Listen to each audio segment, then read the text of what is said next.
बोलिए श्री कृष्ण कन्हैया लाल की जय। राधा रमण सरकार की। मेरे प्यारे भक्त प्रेमियों, हम जैसा कर्म संसार में रह कर के करेंगे ना, तो कर्म के अनुसार हमें उसके दंड को भोगना पड़ेगा। अच्छा और बुरा दो ही कर्म हैं। एक बार एक राजा, जिसके घर पे कोई संतान नहीं थी, और राजा परेशान हो गया कि मेरे घर में कोई संतान नहीं है तो मेरा वंश कैसे चले। एक दिन राजा को जब ये पता चला कि यहीं पास में एक महात्मा जी हैं और उनकी कृपा दृष्टि यदि मेरे ऊपर हो जाए तो मेरे घर में भी नन्हे मुन्ने बालक की किलकारियाँ सुनने को मिल जाए। वह राजा प्रातःकाल जैसे ही हुआ तो महात्मा जी के पास में गया। महात्मा जी उस समय ध्यान अवस्था में बैठे हुए थे। महात्मा जी के पास में जाकर के ये उनके चरणों में अपने सर को रख करके ऐसे ही प्रणाम की अवस्था में पड़ा रहा। जब काफ़ी समय व्यतीत हो गया और महात्मा जी की समाधि टूटी, तो देखते हैं कि उनके चरणों में राजा पड़ा हुआ है। उनको उठा कर के कहते हैं, राजन, तुम्हें कौन सा दुख है जो तुम मेरे पास में आए। तो महात्मा जी से राजा कहते हैं कि हे महाराज, मेरे घर में अपार संपत्ति है, राज दरबार है, सब कुछ है, परंतु किसी नन्हे मुन्ने बालक की किलकारियाँ सुनने को नहीं मिल रही हैं। सो यदि मेरे घर पे कोई बालक नहीं होगा तो आगे का वंश मेरा कैसे चलेगा। महात्मा जी मुस्कुराते हैं और कहते हैं, राजन, तुम जिस पुत्र की कामना से यहाँ पे आए हुए हो ना, अंत में वो पुत्र तुमको दुख, इसलिए मेरी बात मानो और ऐसी कामना अपने मन से निकाल दो। परंतु मोह के वशीभूत होकर के वह राजा महात्मा जी से जब प्यार कहने लगा तो संत हृदय नवनीत समाना, संतों का हृदय मक्खन के समान कोमल होता है। संत उन पे कृपा करते हैं और कहते हैं, राजन जाओ, तुम्हारे घर पे बालक तो होगा परंतु उसके सुख को तुम भोग नहीं पाओगे। राजा जब अपने राज दरबार में आया सो रानी के पास में आकर के रानी से कहें, सो संत की कृपा से कुछ दिनों के बाद छोटे से बालक का जन्म राजा के दरबार में हुआ। बहुत खुशियाँ मनाई गई, चारों ओर हर्षोल्लास है, क्योंकि राजा के घर पे राजकुमार ने जन्म लिया है।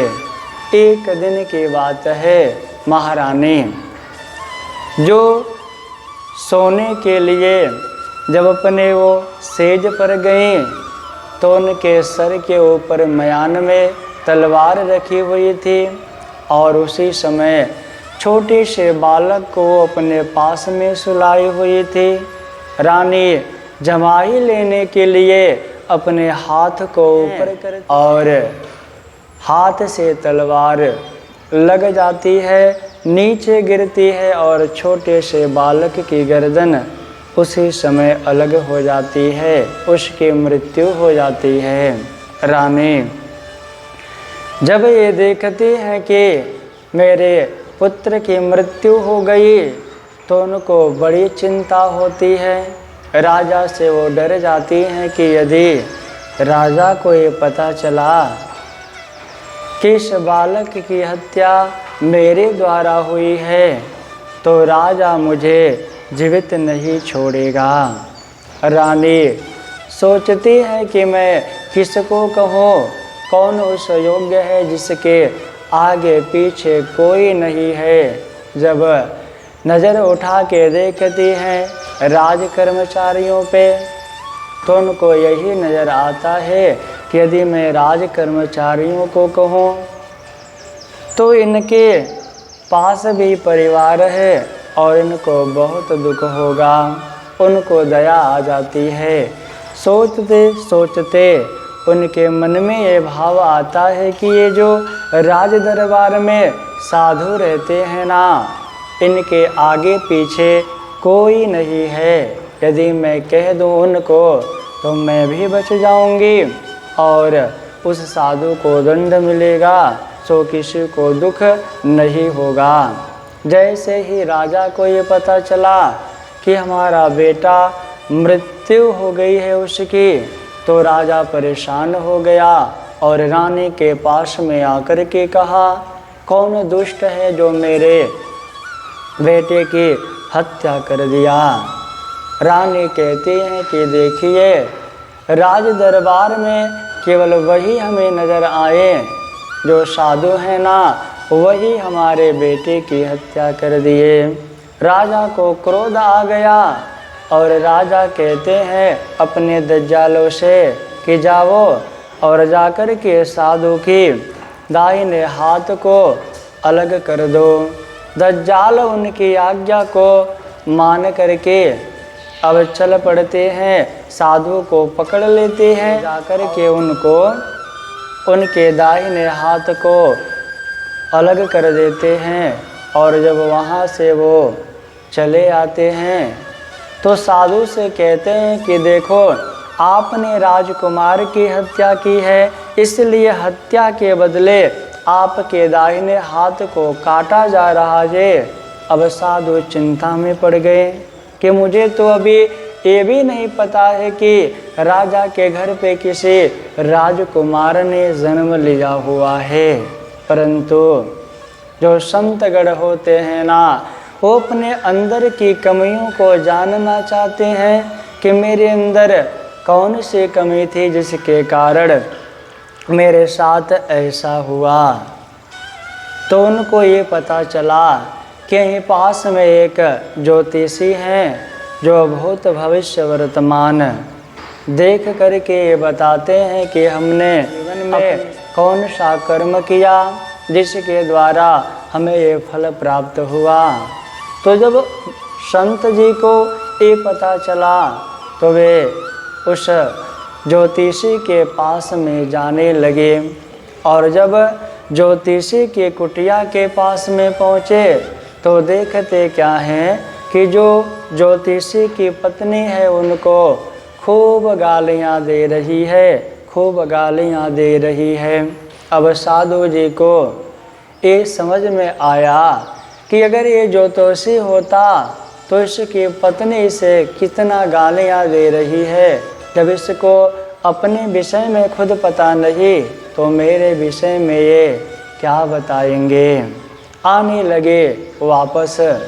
ज्योतिषी की नज़र जब इनके ऊपर पड़ी तो अपने पास में बुलाते हैं, बाबा आप जिस कार्य के लिए आए हुए थे उसको बगैर जाने ही यहाँ से चले जाएंगे। इनको अब समझ में आ गया, अरे मैंने तो इनसे कुछ कहा नहीं, परंतु इनको कैसे ये बोध हो गया कि मैं इनके पास कुछ कार्य हेतु आया हुआ था। उनके पास में गए, बैठे तो ज्योतिषी कहते हैं कि बाबा आप यही जानना चाह रहे हैं ना कि मेरी पत्नी मुझे इतनी गालियाँ क्यों देती है। तो हे बाबा आप मेरी बात को ध्यान से सुनो। इसके पहले मैं कौवे की योनि में जन्म लिया था और ये जो मेरी पत्नी है ना वो गधी के रूप में जन्म ली हुई थी। सो इसके ऊपर कीड़े पड़े हुए थे। चोट लग जाने के कारण मैं इसके पीठ पे बैठ जाता और उन कीड़ों को चुन चुन करके इसके ऊपर बार बार अपने चोंच से प्रहार करता था। तो इसको बहुत कष्ट होता था और उस कष्ट को सहन नहीं कर पाती थी और मुझे इसके मांस को खाने में बड़ा आनंद आता था। उनके पास में गए तो उन्होंने अपनी बात उनसे कही कि पहले जन्म में कौवा था और एक गधी थी। इसके ऊपर चोट लगी हुई थी और उसमें कीड़े रेंग रहे थे। तो मैं इसके ऊपर बैठ करके जहाँ पे चोट लगी हुई थी बार बार अपने चोंच से प्रहार करता। ये बेचारी कराहा करती थी, बड़ा दुख होता था। एक दिन मैं चोंच मार ही रहा था कि चोंच उसके घाव में फंस गई और उसी समय इसकी भी मृत्यु हो गई और मैं भी मृत्यु को प्राप्त हो गया। कुछ दिनों के बाद ये मेरी पत्नी के रूप में जन्म ली और मैं उसका पति बना। तो उस जन्म में मैं इसे बार बार पीड़ा देता था, बार बार कष्ट देता था, परंतु इस जन्म में वो उन कष्टों का बदला केवल गाली देकर के निकाल रही है। तो महात्मा जी ये बताइए महान वो है कि मैं हूँ। सो आप जिस प्रयोजन हेतु मेरे पास आए हुए हैं आप यही जानना चाहते हैं ना कि आपका दाहिना हाथ कैसे कटा और क्यों कटा, इसका कारण क्या है। सो ये महाराज आप इसके पहले भी एक साधु के रूप में ही थे और एक जंगल में आप भगवान की भक्ति कर रहे थे।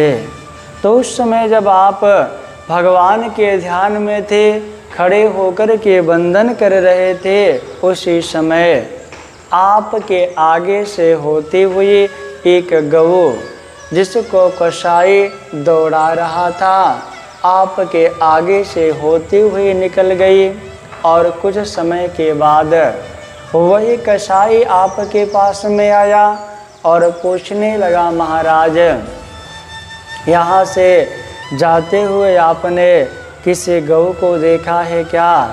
तो आपने दाहिना हाथ उठा करके इशारा किया। कसाई उस गऊ की हत्या कर दिया उसे पकड़ करके, परंतु जिस समय उसकी हत्या हुई गऊ के आंखों से अश्रुधारा बह रही थी। वो मरी और मरने के बाद राजा के घर रानी के रूप में गई और वही कसाई उसके पुत्र के रूप में उसके गर्भ से जन्म लिया, जिसका परिणाम ये हुआ कि मयान में रखी हुई तलवार जब रानी जवाही ले रही थी उनके हाथ से गिरी तो उसका गला कट गया और उसकी मृत्यु हो गई।